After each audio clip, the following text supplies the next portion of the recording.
Hola, disculpe, me atrasé preparándome un tecito. Está bien, profe, no se preocupe.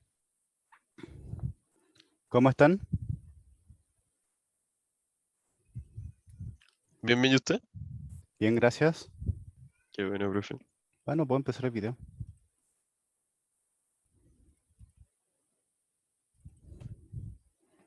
¿Qué pasa acá?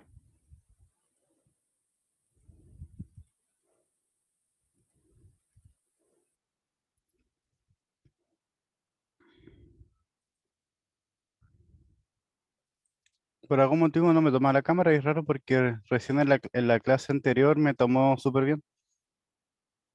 Bueno, que ahora sí nomás. No voy a perder tiempo configurando la cámara ahora. Em, ya, vamos a comenzar la clase de hoy. Em, no fue mucho lo que alcanzamos a ver, pero no fue mucho lo que alcanzamos a ver, pero ya nos basta para hacer un par de ejercicios para ir soltando la mano. Igual vamos a hacer un breve repaso. A ver, ¿dónde está? Paralelo 205. Acá está.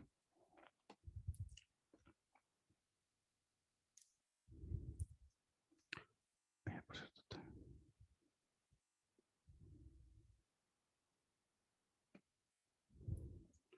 ya. ¿Qué alcanzamos a ver? Para el capítulo 1, no mucho la verdad, la introducción solamente, el texto guía, la composición del aire y las primeras fórmulas que usaremos. Porque nosotros cuando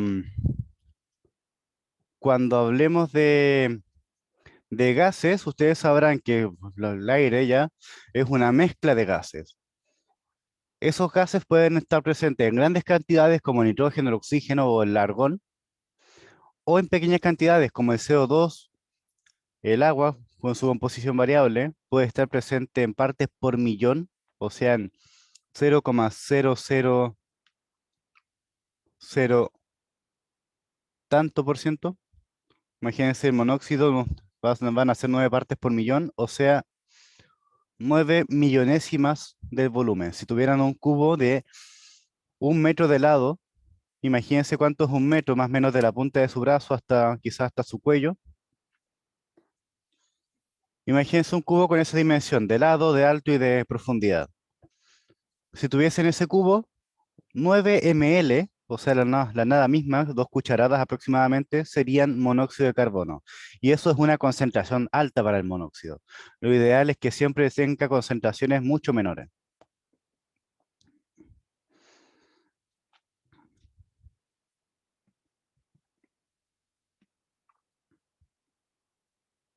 Ahora sí, ya. Lo que haremos a continuación será... Uy, perdón, esto no deberían verlo. Ah, ah, ah. Ya. ¿Dónde está? ¿Dónde está? Oh, se me perdió el botón. F11, tipo, personalizar.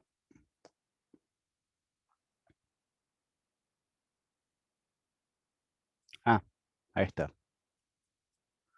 Perdón. Ahí está. Copiar enlace.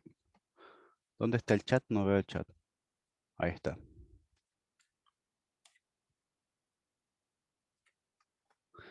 Entren ahí y les va a aparecer una pregunta. Voy a esperar a que se conecten.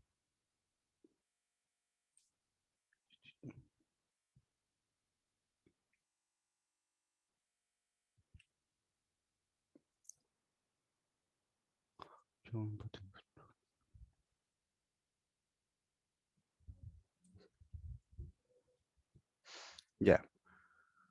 No hace falta que pongan su nombre real ni nada. Pónganse si quieren un apodo o algo chistoso. Nada obsceno, por favor. ¿Y cuál es la gracia de esta página que nos permite hacer ejercicio de forma interactiva?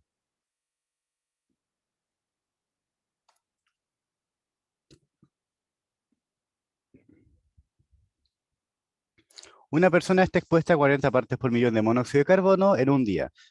A ver, si en un día se respira 13 metros cúbicos de aire, ¿qué volumen de monóxido habrá inhalado al cabo de una hora? Ahí tienen que recordar la fórmula que vimos, cómo se definen las partes por millón, que son 1.000.000, 10 elevado a 6, por el volumen del soluto, en este caso el monóxido de carbono, volumen de CO, dividido el volumen total. Claro, el volumen total no van a ser las 13 metros cúbicos, porque eso es para 24 horas. Tienen que saber cuánto es para un día y luego hacer la relación y despejar cuánto es el volumen de CO.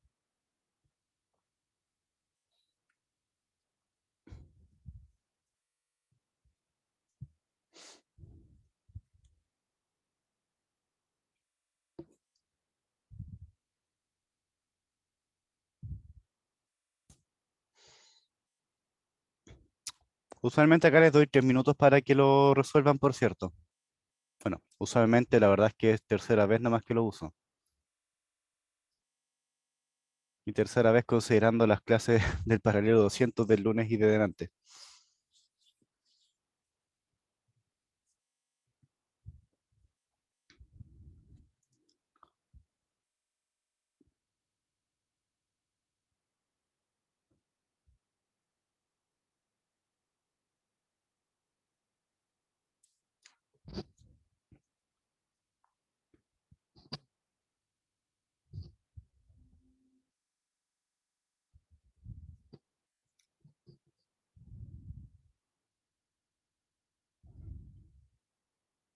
Mm,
ya. Se acabó el tiempo. Podemos ver ya que 8 personas acertados, pero la mayoría no acertó. Así que vamos a revisar este ejercicio. Voy a tomar la captura desde acá hasta acá para tener el enunciado. Guardémosla, así nomás. Y vamos a acá. ¿Listo?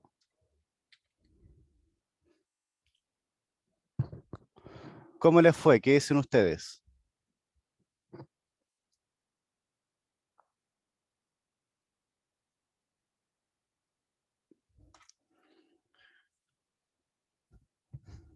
Ya.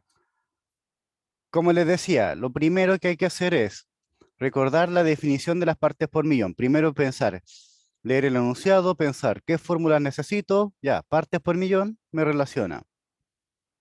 Ay, perdón. Partes por millón era 1.000.000 por volumen de CO, en este caso dividido el volumen total. Claro, ahí quizás cambiar de unidades fue el problema. Mm, ya.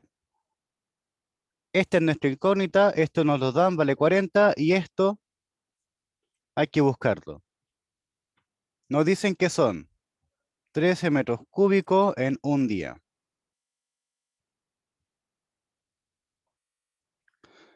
Si yo quiero saber cuánto respiro o cuánto es el volumen respirado en una hora, sí, será un día conteniendo 24 horas.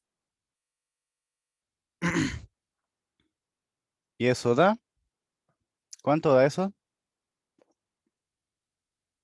0,54. Perfecto, 0,54 metros cúbicos de aire.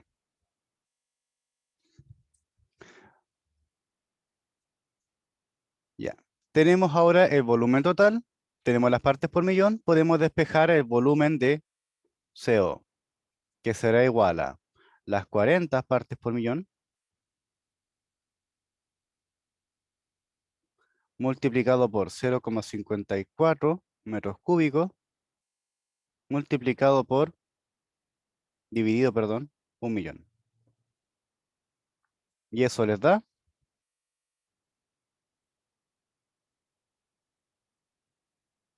algo así como 20, 21. Ya, 21. ¿Esto en qué unidad va a quedar?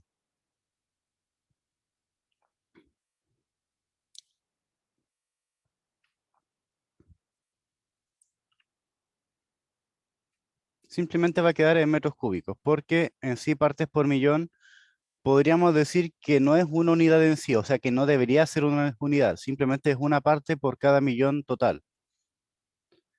Entonces, si estos son metros cúbicos, queda el resultado en metros cúbicos.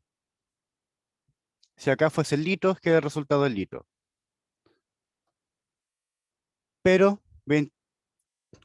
acá me faltó el por 10 a la menos 6, por cierto. Perdón si es que alguien lo estaba buscando. Ahí. Tenemos ese volumen, bien sanos ahí entre corchetes las unidades. Por último, si quiero pasarlo a ml, porque todas las respuestas estaban en ml, ¿cómo se convierte?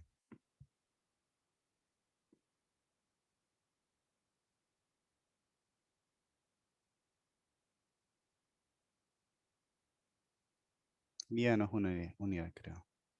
Ahí.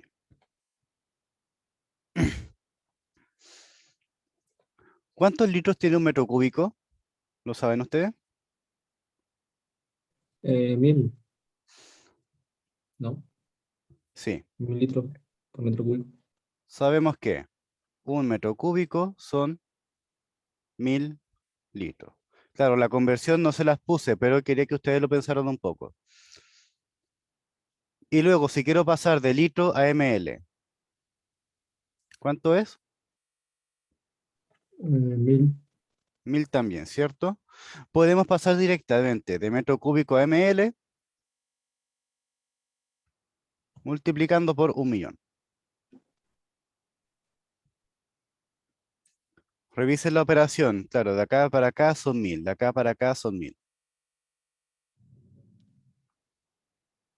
Si tienen problemas, bueno, ahí recuerden que un... Recuerden un poquito el sistema métrico. Tenemos un metro, un decímetro, un centímetro, etcétera, para abajo y para arriba. Para que ustedes sepan acá, un decímetro cúbico son 1 litro. Un metro cúbico serán 1.000 litros.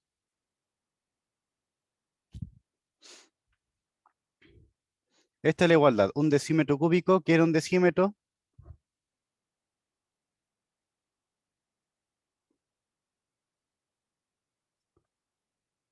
Un decímetro son 10 centímetros, ¿cierto?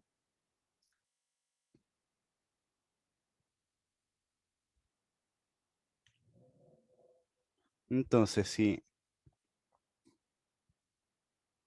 ¿Sí me siguen? ¿Se acuerdan? Sí, profe. Perfecto. Piensen así, quieren así, sí. Un metro son 10 decímetros. Un metro cúbico son 10 elevado a 3, 1.000 decímetros cúbicos. O sea, 1.000 litros.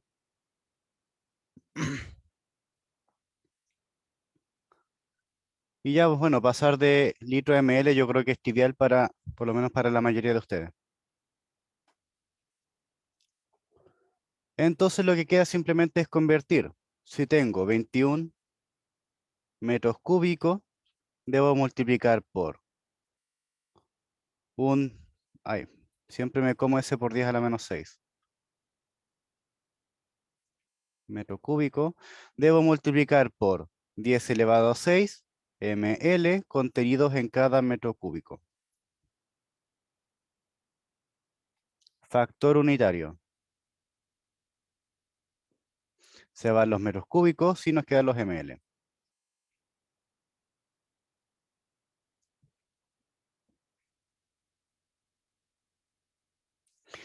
Si quieren también pueden grabarse eso de que partes por millón en sí no es una unidad, sino que es una proporción, es uno por cada millón total.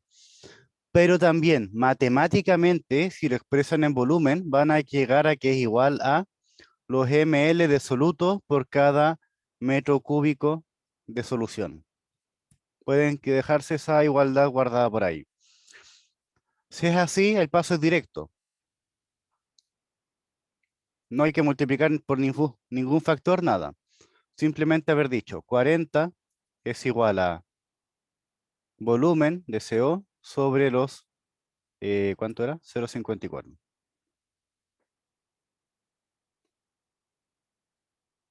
Y el resultado va a quedar automáticamente en ml. Pueden guardarse esa igualdad, se las dejo ahí. Nada que ver, quiero hacer esto, pescarlo acá. Dejémoslo acá al final como un resumen, si quieren. En azul para que destaque un poco. Ya, ¿todo claro ahora? Sí. Pasamos entonces acá a la siguiente pregunta. Ahí, a ver cómo se pusieron. Bueno, ahí Joaquín, bastante parco. Agente X9, señor Saint Elmo. Seba Rubio, Felipito, el Macoto, Frosty. Los otros, los últimos son automáticos. Por cierto, no es que esto sea una competencia ni desgraciadamente tampoco les puedo dar puntaje. Simplemente la página es así. Acá me falta una pregunta que puse por algún lado. Uno acá. Juraría que eran dos preguntas de esto.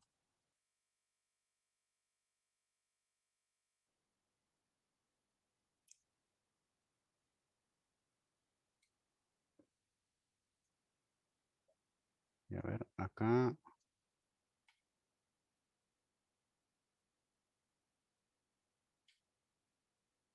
No, juraría que había puesto dos preguntas parecidas.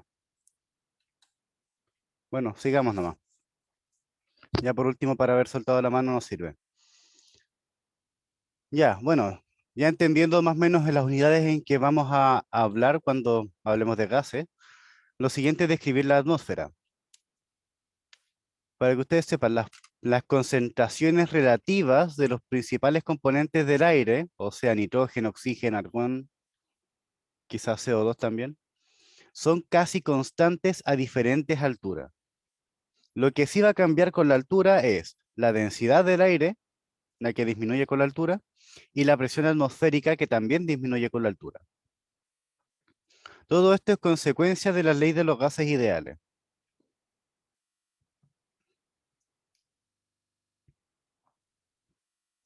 Bueno, esta ley tampoco es que la vamos a usar durante este curso, solamente es una reseña para quienes la recuerden.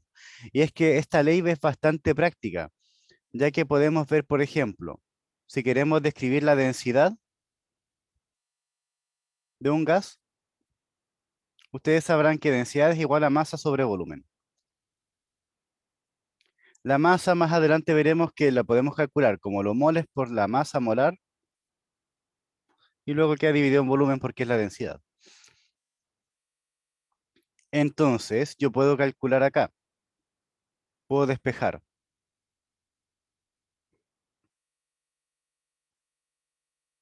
Moles sobre volumen es igual a la presión partido RT. Presión, volumen, moles que veremos más adelante, R es la constante de los gases ideales, es un número solamente, y T es la temperatura en Kelvin. Puedo expresar la densidad en función de estos factores: la masa molar, presión, RT. ¿Qué es lo que más me importa acá? Ver que la densidad es proporcional a la presión. Si es que una aumenta, la otra aumentará. Pedro de Valilla no toma ron. Esa no me la sabía, pero está buena. Yo me quedaba con la más inocente, el pavo no ratón.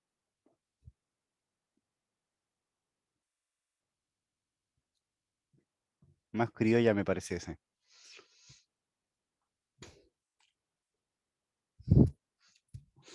Piensen ustedes, si quieren, en la atmósfera como una columna de aire que está encima de sus hombros. Toda esa columna de aire tiene un peso que está ejerciendo finalmente la presión que nosotros sentimos. Si es que nos vamos a una mayor altura, la columna de aire será más pequeña, por tanto la presión debe ser menor. Y así, a medida que aumentamos la altura, la presión cae en forma casi monótona. La temperatura sí que es más entretenida. Primero tenemos una tendencia lineal en la capa de la Tierra que habitamos, perdón, en la capa de la atmósfera que habitamos, la troposfera. Luego sigue la estratosfera, donde se ubica la capa de ozono. Ahí veremos un aumento de temperatura también producto de la reacción del ozono con la luz, cosa que veremos en el capítulo 2. Luego viene la mesósfera, donde cae la temperatura nuevamente, y finalmente la termósfera, donde pasa el campo magnético de la Tierra. Y producto de esa interacción entre el campo magnético y los iones, aumenta nuevamente la temperatura. Esto está sacado del texto guía, por cierto.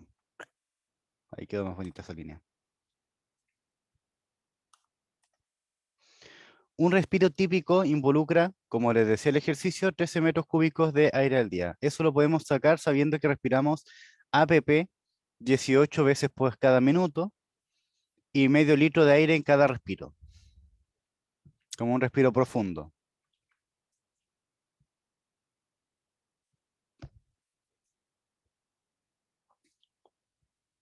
Nuevamente acá apelamos al factor unitario. Si ustedes intentan pensar, piensen por un segundo cómo hacer este cálculo con regla de 3.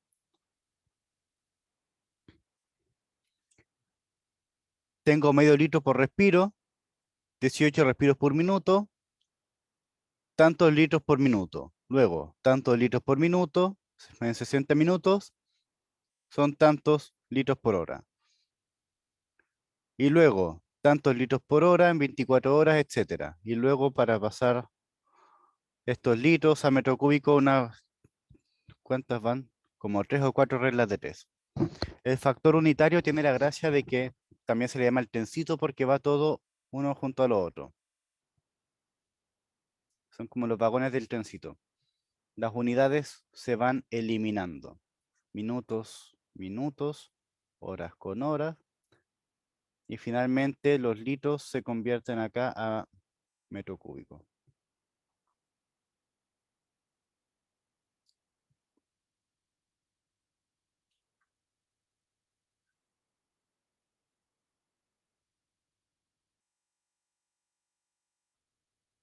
Piensan solamente con las unidades entre corchetes.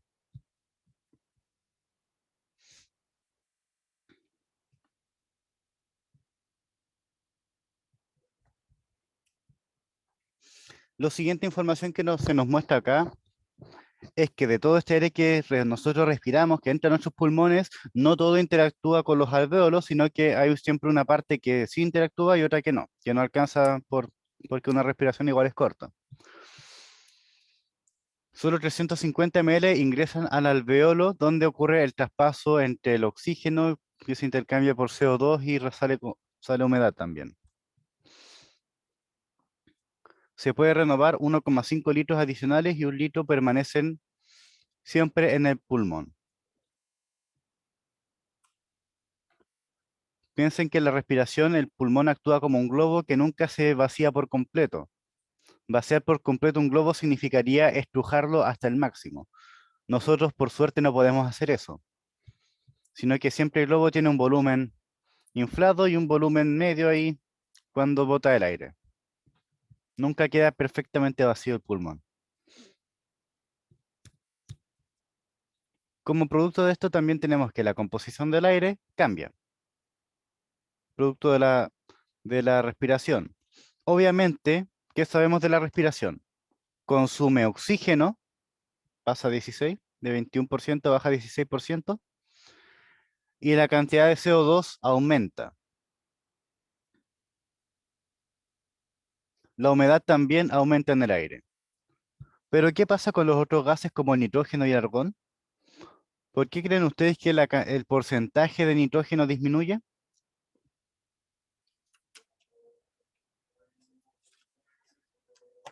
¿La respiración consume nitrógeno?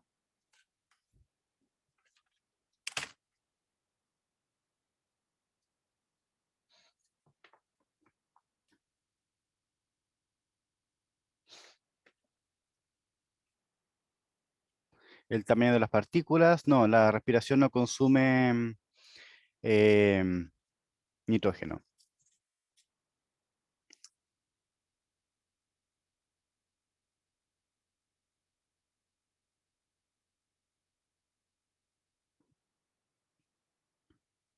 No tiene que ver con el tamaño de las partículas.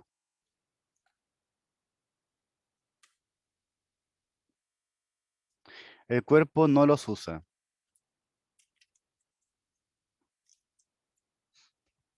Piensen un momento en la fórmula para calcular el porcentaje. Reflexionen sobre la fórmula misma. Sabemos que esa fórmula involucra porcentaje es igual a el volumen de nitrógeno, volumen total por 100. Si el cuerpo no absorbe el nitrógeno, este será constante. Si este disminuyó, entonces, ¿qué fue lo que cambió?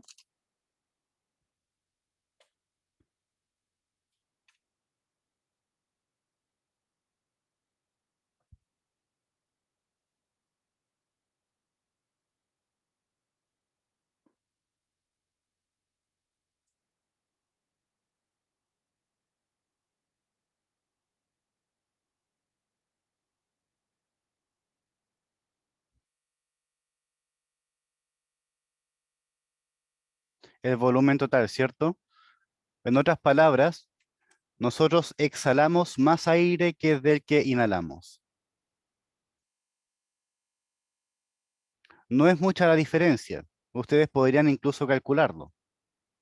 Les dejo de tarea, eso sí, a ustedes calcularlo.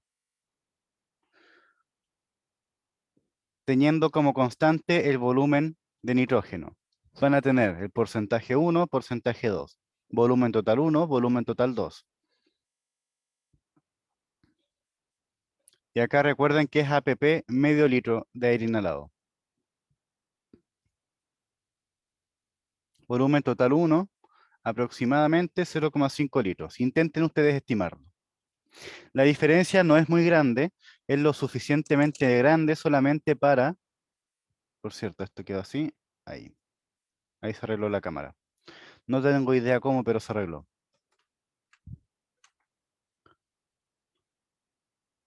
Es lo suficientemente grande para ver una diferencia en el porcentaje de nitrógeno. El volumen de argón queda prácticamente igual. Y es que no necesariamente va a ser igual.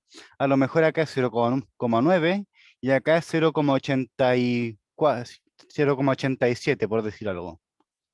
O 0,86. Aproximadamente a una cifra 0,9. También si quieren, ustedes revisen el cálculo y vean cuánto diría más exacto.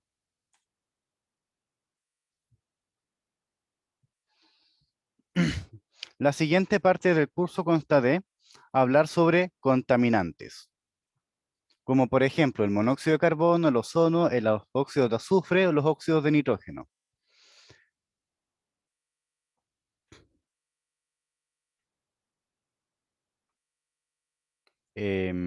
Ya. Todos los contaminantes bueno, están estudiados, quizás no todos, pero sí prácticamente todos, o por lo menos los más comunes. Y además, si se fijan, existen límites permitidos para ciertos rangos de exposición, para ciertos tiempos de exposición. Por último, acá está la luz, las fuentes de cada contaminante que ya veremos en su momento. Por ahora, quedémonos con que los principales contaminantes son las combustiones y los automóviles, que también usan combustión. Según el combustible que se use, será el tipo de contaminante que se libere. Otro contaminante, ya que no es gaseoso, sino que son sólidos o líquidos,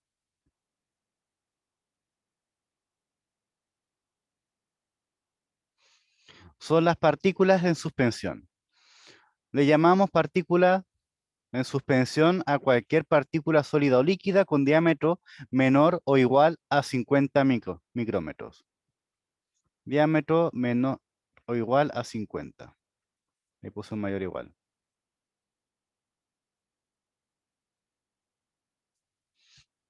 Siendo mayor su penetración cuando menor es su tamaño.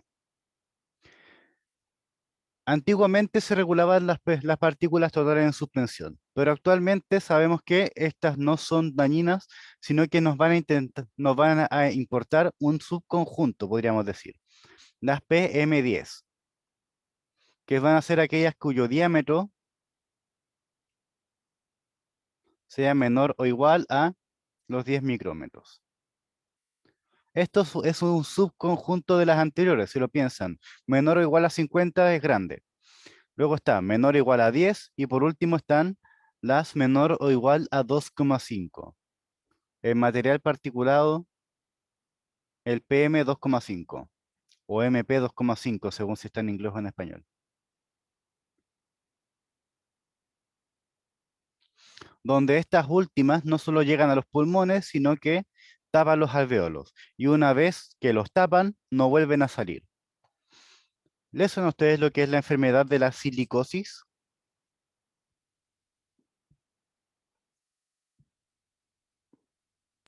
Recuerdo haber leído de ella en algún momento, pero no recuerdo. No recuerda bien. ¿Se acuerda aunque sea de algo?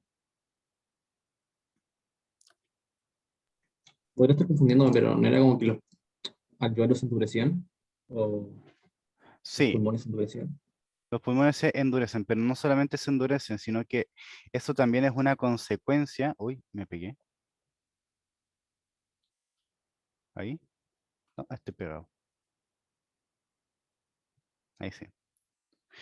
Eso es una consecuencia de que los alveolos se tapan. Em, Verán, y es que esta enfermedad se descubrió con los mineros, desgraciadamente, cuando trabajaban sin ninguna protección. Todos los mineros, después de un tiempo de trabajo, o después de ya ciertos años de trabajo, tenían problemas respiratorios, algunos incluso se morían por estos problemas. Todos tenían irritaciones de los pulmones.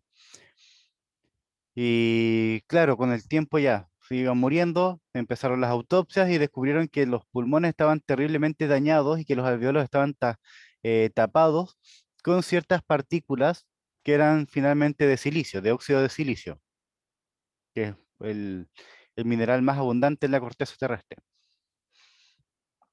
Em, Resulta que este óxido podía encontrarse de pronto en partículas tan finas que llegaban a los pulmones y, y tapaban los alveolos.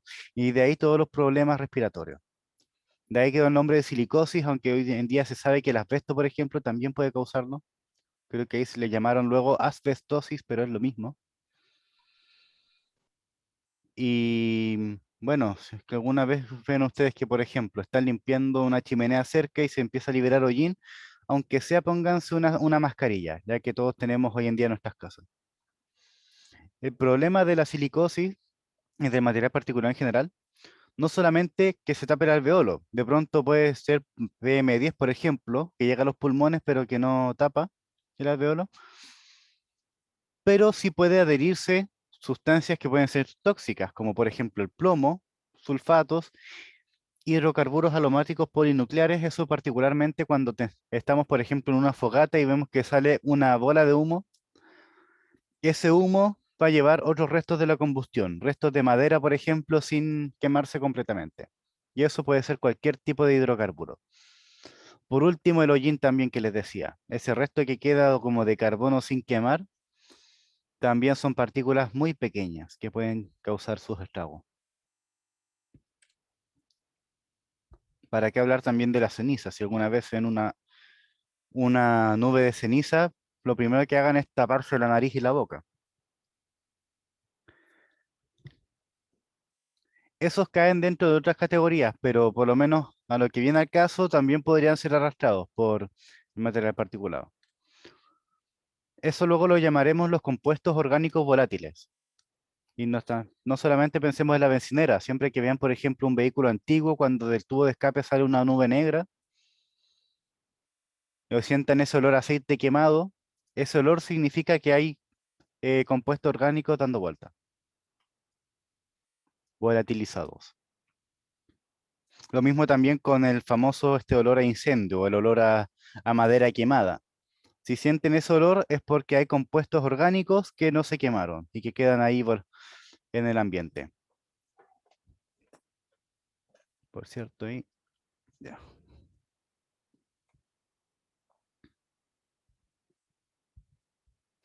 Volviendo a las regulaciones, no vamos a hacerles muchas preguntas sobre el porqué de cada número, pero sí quiero que se fijen en la tendencia.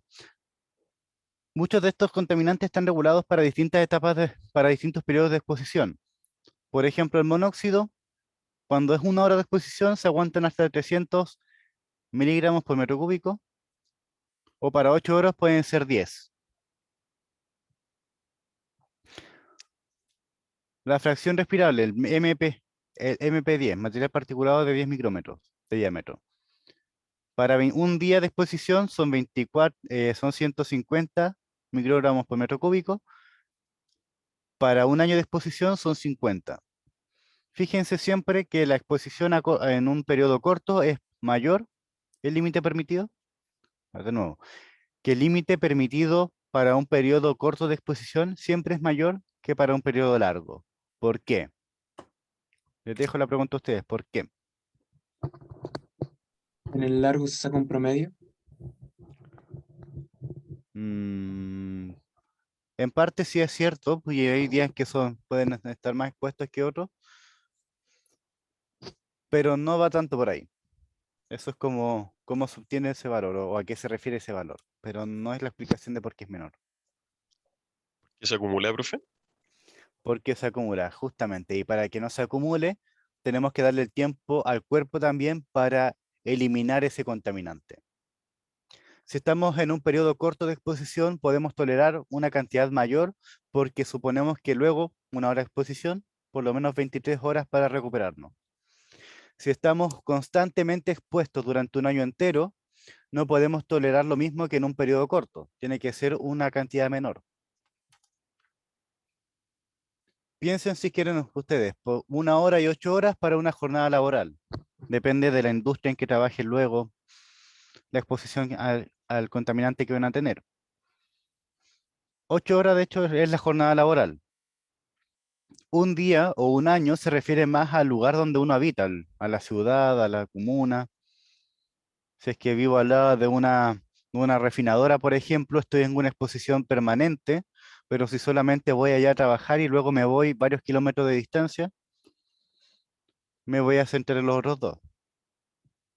Entonces, claro, son distintos valores, pero son distintas aplicaciones también.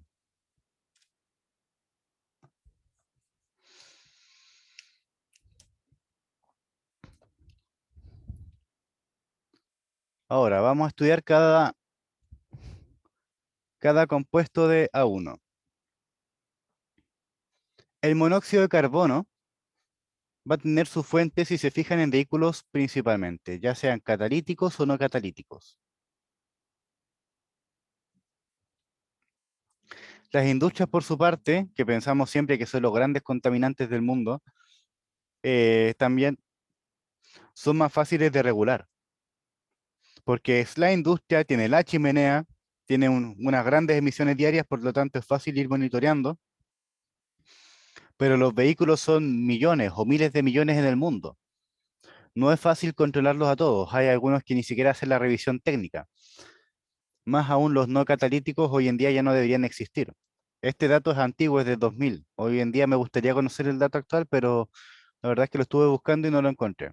Así que mantengo este dato del 2000. Por último, como reseña histórica, igual nos sirve para saber cómo era antes y a lo mejor pensar cómo estará la cosa hoy en día. Aún así, yo creo que todos, sobre todo los que somos de regiones, hemos visto micros que no deberían andar. Uno nos explica cómo siguen funcionando.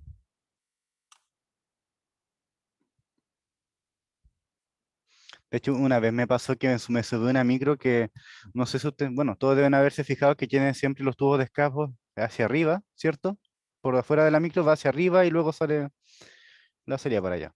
Bueno, la cosa es que estaba rota y el gas del tubo de escape se metía a la micro, tenía una abertura hacia adentro de la micro. Así de mala era. Y claro, uno se pregunta cómo nadie regula eso, cómo nadie lo ve, cómo nadie lo tira ese vehículo por lo menos al taller.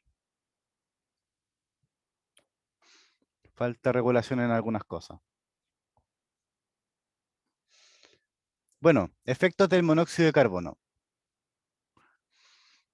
Nivel de monóxido, si estamos expuestos a 10 partes por millón, dependiendo del periodo,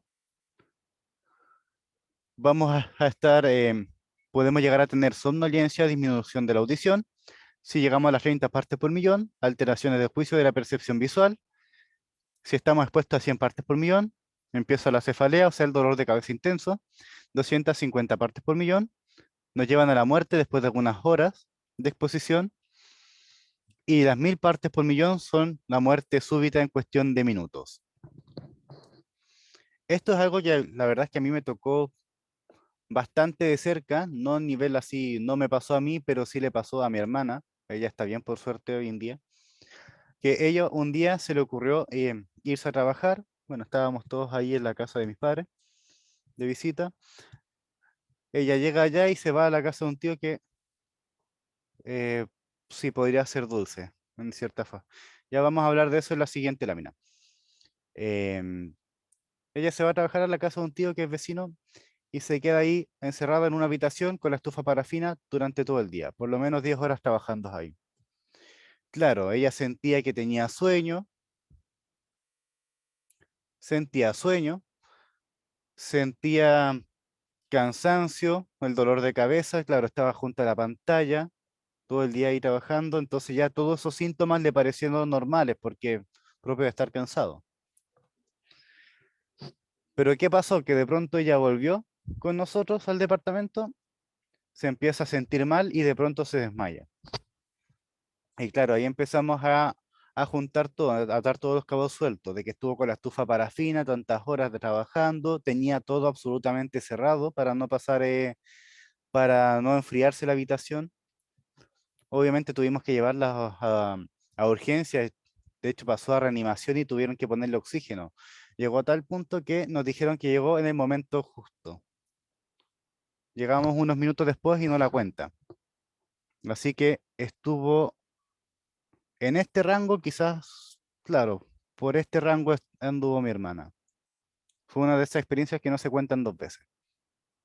Así que si alguna vez ponen una estufa a combustión, sea la que sea, parafina, gas, lo que sea, siempre tengan alguna ventana abierta un poquito, aunque sea uno, ponga la mano ahí, unos 3 dedos, unos 2 dedos, 2 o 3 dedos de abertura, ya basta. Es para que circule el aire, que haya cierta ventilación.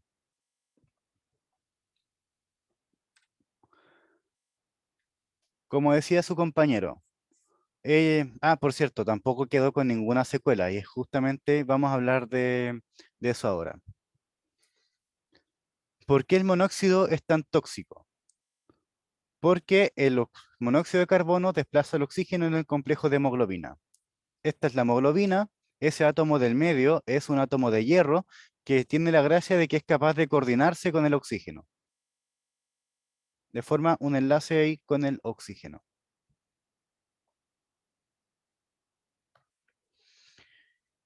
¿Qué pasa? Que de pronto llega el monóxido de carbono y lo desplaza. Oxígeno, carbono, tac, tac, tac, tac, tac, lo desplaza. Ya más adelante les voy a mostrar cómo se hacen todos estos dibujos que estoy haciendo. De seguro más de alguno lo sabe, pero después lo veremos ya formalmente. Y este complejo que se forma con el hierro y el monóxido de carbono es tan estable que tarda mucho en salir. No es que el oxígeno pueda simplemente llegar y desplazar al monóxido de la misma forma, sino que cuesta mucho que eso pase. Hay que darle al cuerpo un buen tiempo para que termine de botar todo el monóxido. Ahí mi hermana tuvo que hacer un par de días de reposo.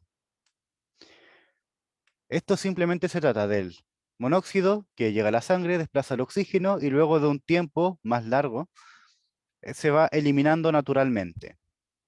No queda ninguna secuela, claro, hay que ver que no queda ningún daño neurológico. Tuvieron que mandarla a hacer algún examen, pero no pasó nada. La exposición tampoco fue tan grande como para llegar a las secuelas. eh, Así que, bueno, insisto, es una de esas cosas que no se cuentan dos veces y una lección para todos los que estamos cerca de ella. Y espero que para ustedes también. No esperen a experimentarlo ustedes.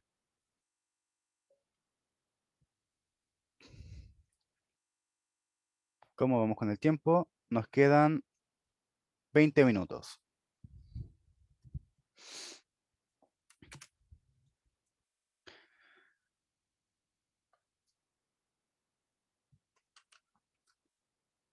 Ya.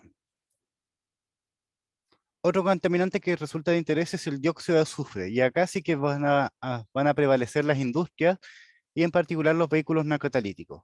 Como les decía adelante, casi todos los contaminantes que veremos son productos de una combustión. Lo que cambia es el tipo de combustible. Me preguntan por privado, ¿el monóxido de carbono es tóxico en sí o los síntomas son a consecuencia de la falta de oxígeno? Claro, tiene razón ahí, los síntomas son consecuencia de la falta de oxígeno, pero en sí su toxicidad radica en que esta reacción es demasiado, bueno, es demasiado estable, se favorece demasiado. Entonces entra y ya cuesta sacarlo. Y claro, después vienen todas las secuelas de lo que significa una falta de oxígeno por un periodo prolongado, todo el daño neuronal que pueda haber. Volviendo acá, los tipos de combustible. Para que ustedes sepan, cuando nosotros hablamos de benzina, hablamos principalmente de una mezcla de heptano, 16, y octano, 8H18. O sea que los principales productos siempre van a ser CO2, CO y quizás algún hidrocarburo que quede sin quemar. La verdad es que igual cuesta que pase con un motor en buen estado. El problema está cuando hablamos de vehículos petroleros, donde ya no usan benzina pura, sino que usan un petróleo más crudo. Ahí empiezan a aparecer otros compuestos como el azufre, el nitrógeno y otros contaminantes. En particular los no catalíticos, que más encima son vehículos más antiguos y menos eficientes, van a emitir más de otros contaminantes. Las industrias también, ellos no usan benzina, usan combustibles que son más pesados y por tanto mezclas de un montón de cochinadas. De nuevo, el dato es antiguo, pero la verdad es que en este caso no creo que haya cambiado mucho la cosa.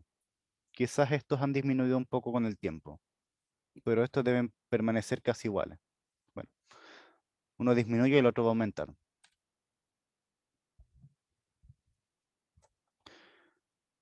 Ahora, esta parte es más bien como cultura general, así que lo voy a pasar más bien rápido y no voy a hacer mucho hincapié. Cada contaminante y la concentración en que se encuentre nos va a dar, nosotros lo vamos a traducir en un puntaje para luego, sumando los puntajes que dé cada uno, vamos a dar un índice, una nota si quieren, para el aire. Si no hay contaminantes, el aire es bueno. Ahí, claro, pueden oscilar entre 0, quizás hasta 8. Va a darle un puntaje, pero va a estar dentro de este rango. La benzina es más cara que el petróleo porque es menos tóxica, me preguntan por privado. No es porque sea menos tóxica, sino porque está más refinada. Porque ya le quitan todas las impurezas y dejan principalmente heptano y octano, casi al 100%. Entonces, ese proceso de refinación del petróleo implica más costo. Y bueno, también pasa que, a diferencia de otros países, acá en Chile la benzina que se usa siempre se busca que sea como calidad apta para andar en Santiago, por ejemplo. pero hay otras ciudades que no necesitan tanta pureza como toda la zona costera, porque hay mucho viento y que hay mucha ventilación. En Santiago, en cambio, es como un hoyo donde está todo concentrado. En otros países las exigencias van como según la zona. Pero bueno, eso ya es tema de que no nos compete por ahora. Bueno, según el índice, según esta nota que le pongamos al aire, vamos a hablar de un aire bueno, regular, malo, crítico o peligroso. Esta norma es antigua, pero es la que está vigente. Es la que actualmente está vigente. Por cierto, acá me falta color.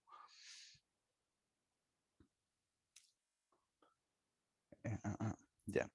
Los efectos ya, sin hablar de cada contaminante en sí, sino la mezcla completa de simplemente viendo el índice. Cuando el aire es bueno, no hay ningún efecto en la salud, podemos andar por la calle, hacer nuestras vidas como siempre.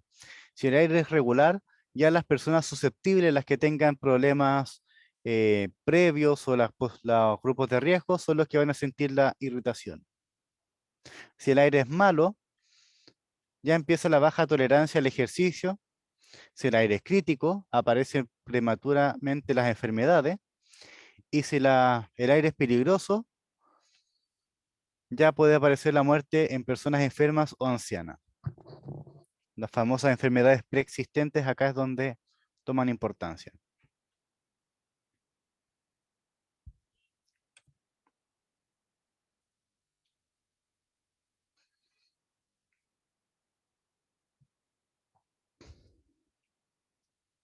Bueno, junto a este índice del aire sería ideal que nos mostraran cuánto es la concentración de cada gas. Por decirlo así, ¿por qué nos dan esa nota para el aire? ¿En qué nos equivocamos en la prueba? Pero bueno, creo yo que también estaría un poquito pensando en la población general, creo que estaría de más. Porque aún así, cuando dicen a la gente que no salga a hacer ejercicio, nos falta el que igual sale. O sea, quien no toma en cuenta las advertencias. Así que a lo mejor dar más información ya sería redundante y en el fondo terminaría espantando más a la gente. Basta con decir que el aire es malo porque hay muchos contaminantes, quizás para no, sin dar más información.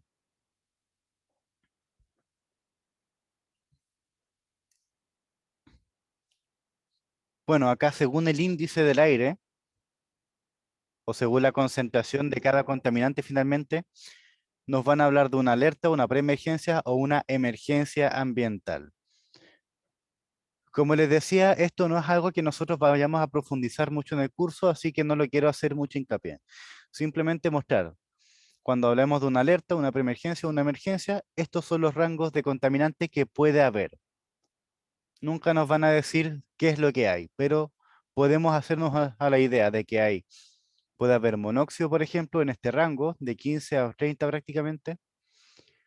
Si nos hablan de una emergencia ambiental es porque alguno de estos cruzó el umbral y está por sobre los 300, unos 35, o por sobre los 1,5 para el caso del NO, o de pronto es una mezcla, así que no va a ser necesariamente eso para cada uno.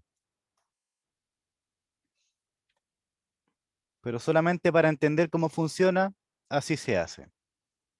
Le damos la nota en función a la concentración y según la misma concentración podemos decretar una alerta, una preemergencia o una emergencia ambiental. El decreto que lo regula, por cierto, ese decreto está en la carpeta compartida.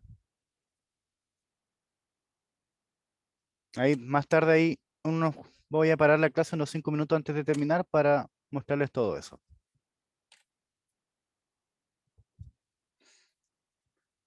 La ciudad más contaminada de Chile. Chuta. Yo creo que a todos se nos ocurre Santiago, pero la verdad es que no, me parece que no recuerdo si era Talca, creo, o era, no, hay otra que es peor, pero no me acuerdo cuál.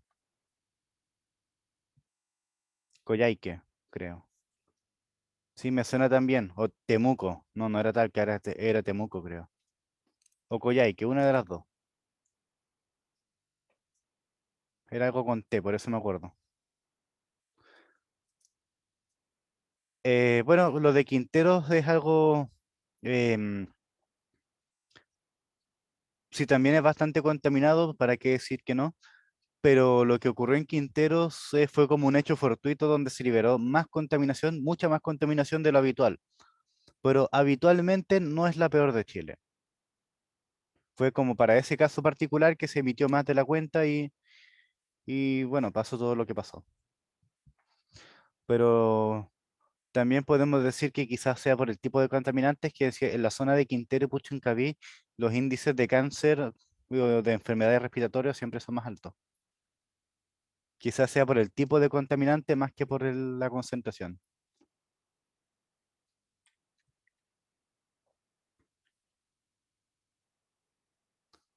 Em, bueno, para seguir acá con la idea, em, como pueden ver en esta tabla, las concentraciones de los contaminantes siempre cambian según la estación también. En invierno siempre hay más contaminación que en verano, y eso es una regla que se cumple casi siempre perfectamente. ¿Por qué? Les dejo a ustedes el momento de reflexión.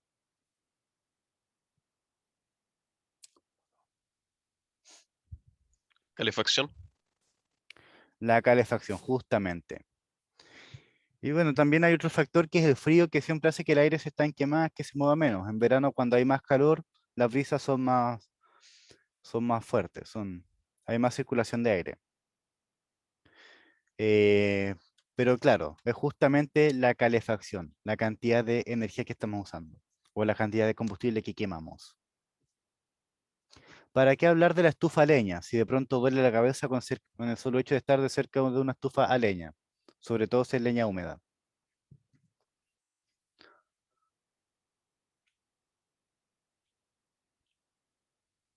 Bueno, ahí creo que está un poquito de más también pasar de analizar cada uno en detalle.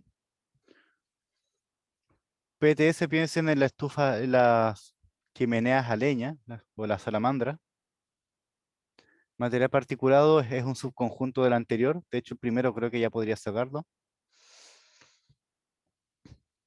SO2, ahí están los vehículos petroleros. Claro, el aire que se estanca. También es importante pensar eso, no solamente la calefacción, sino que en los meses de invierno la gente usa más el auto para no exponerse tanto de frío esperando la micro, o si cae, o si hay lluvia también. Se usa más el auto, significa más contaminación.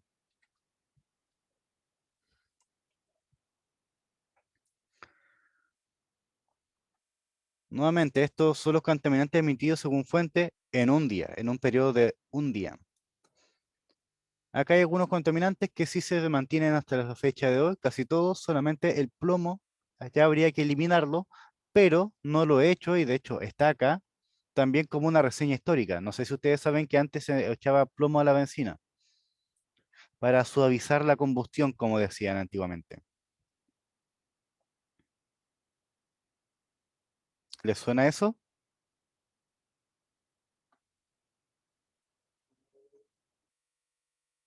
¿No?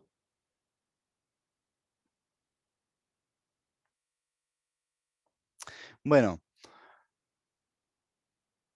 a los carburadores, justamente. El problema de eso es que luego el plomo no se iba a quedar adentro del auto, sino que salía junto a todos los gases del tubo de escape.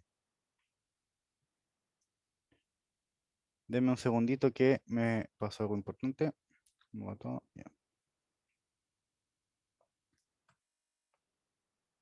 Listo.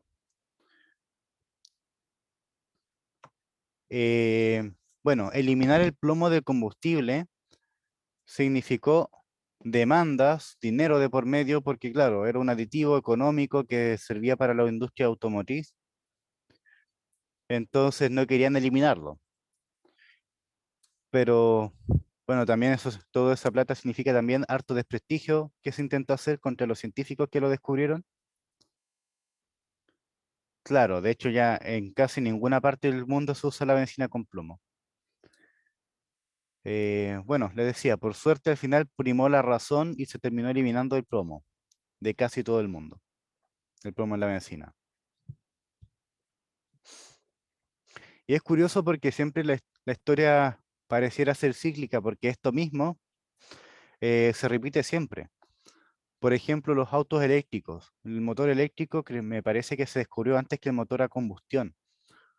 La cosa es que el petróleo es tan barato de sacar, es tan como buen combustible, que hasta la fecha se seguía, hasta casi hoy en día se seguía ahí rezagando las tecnologías de los motores eléctricos. Imagínense tener 100 años de historia de motores eléctricos, quizás ya no tendríamos ninguno de los problemas que ahora se arguyen en contra.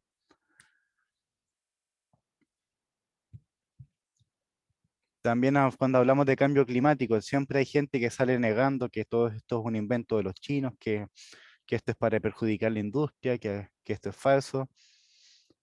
Bueno, también esas historias las volveremos a retomar en el capítulo número 6 de Lluvia Ácida, que también fue otro caso en que pasó exactamente lo mismo, que esto era solamente local, que esto no es tan grave, pero al final siempre se terminó regulando.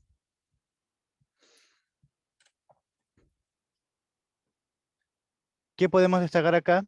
PTS, principales fuentes, las calles de tierra, las calles pavimentadas, todo el polvo que hay en la calle, pasa un auto, vibra la calle, se levanta el polvo. Los procesos industriales, las calderas y hornos van a llevar acá la delantera cuando hablemos de óxido de azufre. Los vehículos son los grandes contaminantes, como podemos ver. No se quedan atrás también con los óxidos de azufre, pero van a ser los principales para los óxidos de nitrógeno, hidrocarburos que quedan sin quemar ahí a medio quemar, y el monóxido de carbono. Como les decía, siempre es más fácil regular a una industria que a varias. Ya, quiero terminar esta clase hablando solamente ¿qué es la química? La química es la ciencia que estudia la materia y sus cambios. ¿Qué es la ciencia? Bueno, usualmente les doy como un momento de reflexión, pero por cuestión de tiempo no podremos hacerlo esta vez. Simplemente decirles que, en resumidas cuentas, la filosofía de la ciencia nos dice que ciencia es toda actividad que busca explicar, describir y predecir eventos. Esos son los tres términos que resumen lo que hace una ciencia, sea cual sea. Todo lo demás que es secundario, si es que queremos que sea algo positivo, que si queremos progresar, todo eso es secundario. Ciencia se encarga de, claro, el estudio de funcionamiento del universo. Como dice Nicolás ahí. Y ese estudio significa buscar explicarlo, describirlo y predecir qué ocurriría en tal y cual caso. Podemos preguntarnos también, ¿qué es la materia? Ahí ya entramos en estas definiciones circulares tan abundantes en ciencias como materia, esto es todo lo que tiene masa, ¿qué es la masa? Es lo que tiene sustancia, ¿qué es la sustancia? Es la materia. Esas definiciones ya no valen la pena analizar, porque la verdad es que cuesta definirlo. Eso, desde acá retomaremos la próxima clase, desde qué es lo que hace la química y algunas definiciones. Eso será ya la clase del jueves. Por ahora, dos cosas que me interesan. Primero, fijar la hora de consulta. ¿Les parece bien el jueves después de la clase? Sí, profe, a mí al menos me acomoda. No se lo tengo. Buena hora, buena Sí, hora. también está bien. Ya, perfecto. Em, bueno, igual yo pensaría en darme como un momento de receso, así que podría ser de 12:15. Va a quedar feo. Podría ser 12:30 a 1:30. Sí, es prácticamente este bloque en todo caso. Igual me puedo conectar un poquito antes, les voy a hacer llegar el enlace con antelación. Y también recuerden que no solamente pueden conectarse conmigo, sino con cualquier profesor. ¿Qué más? Segunda cosa, el tema de los grupos. Em, tema de los grupos. Les voy a pedir que mejor me los manden por correo. Escríbanme un correo diciendo Estimado profesor, soy del paralelo 205 y escribo para informarle que trabajaré junto con tal y tal persona. O que vamos a trabajar en grupo. O que tan X y Z vamos a trabajar en un grupo para las actividades grupales. Recuerden que la primera actividad grupal se libera hoy en la tarde, a las 5. Incluso creo que antes. A ver, veamos la página. Esto acá. Ah, ese. Ah, ya. Profe, ¿Sí? en la actividad grupal podrían haber preguntas de la clase 2 que todavía no vemos. De la clase 2. Pero si está la clase 2. No, pero la clase 2, por decirlo así, el PPT de la clase 2, la materia. No, van en orden. Ah, ya. Ujú.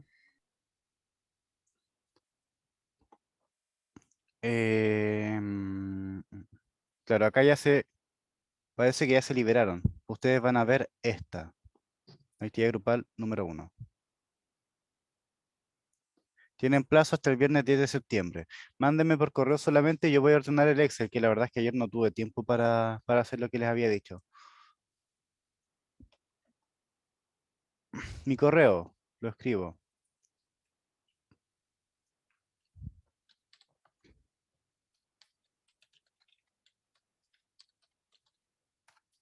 Escríbame al correo USM. El asunto, pónganle asunto paralelo 205, grupo, actividad grupal. ¿Y la actividad grupal les parten la siguiente semana? Hoy ya se libera la primera y tienen plazo Ok, hasta el viernes 10 a las 5 de la tarde para enviarlo. La ya, ya, sugerencia es ya. que ojalá lo puedan enviar el jueves, porque siempre hay problemas de que a última hora, que tal persona no se ha conectado, que tiene la última versión, que se me cortó la luz, que aquí, que allá. Evítense, ahórrense todos los malos ratos y ojalá el jueves lista la actividad grupal.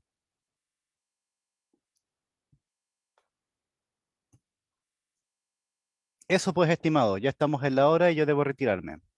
¿Dudas, consultas, comentarios? Ah, Profe, ul- última cosita. Les sugiero revisar esta actividad que está acá, esta página, que es casi un juego. Diga. que en la entrega de actividad dice que no se aceptan desarrollo en manuscrita. ¿Eso cuenta el tema de tablets, cualquier cosa así o no? La que Inten- uno puede escribir en el mismo Word. intenten escribir siempre en el mismo documento. Si no es tan difícil poner 2,5 más 3 entre paréntesis dividido en 105 igual a, no sé, 432, por poner algo. No se entiendo, pero era más que nada por preguntar para no arriesgarme a hacer eso y después que no cuente el desarrollo. No, no se arriesguen. Póngalo así como texto simple. Y se entiende bastante bien. Para la actividad grupal, desarrollo completo, o sea, todos los cálculos, si el cálculo es 1 más 1 igual 2, pues escriban 1 más 1 igual 2.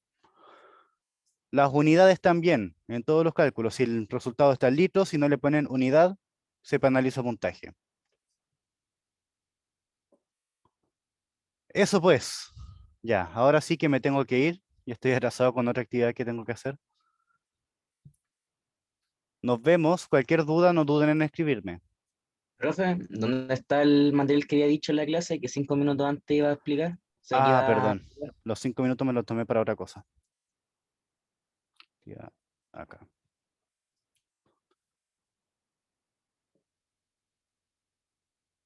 Acá.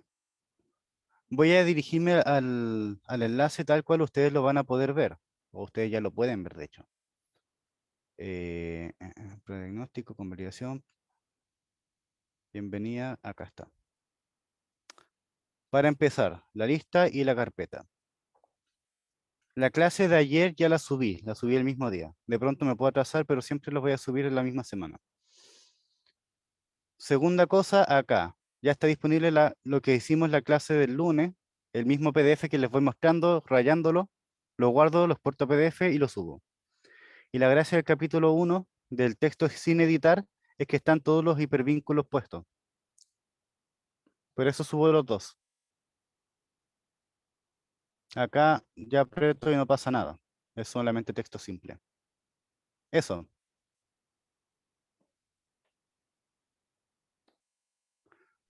Ya, profe, muchas gracias. Chao, que esté bien. Ya, por nada, intenten echarle una vuelta a esto porque la verdad es que es súper fácil de entender, van a ver al tiro de qué se trata. Igual no es requisito que lo hagan. Ya, nos vemos. Chao, profe. Chao. Profe.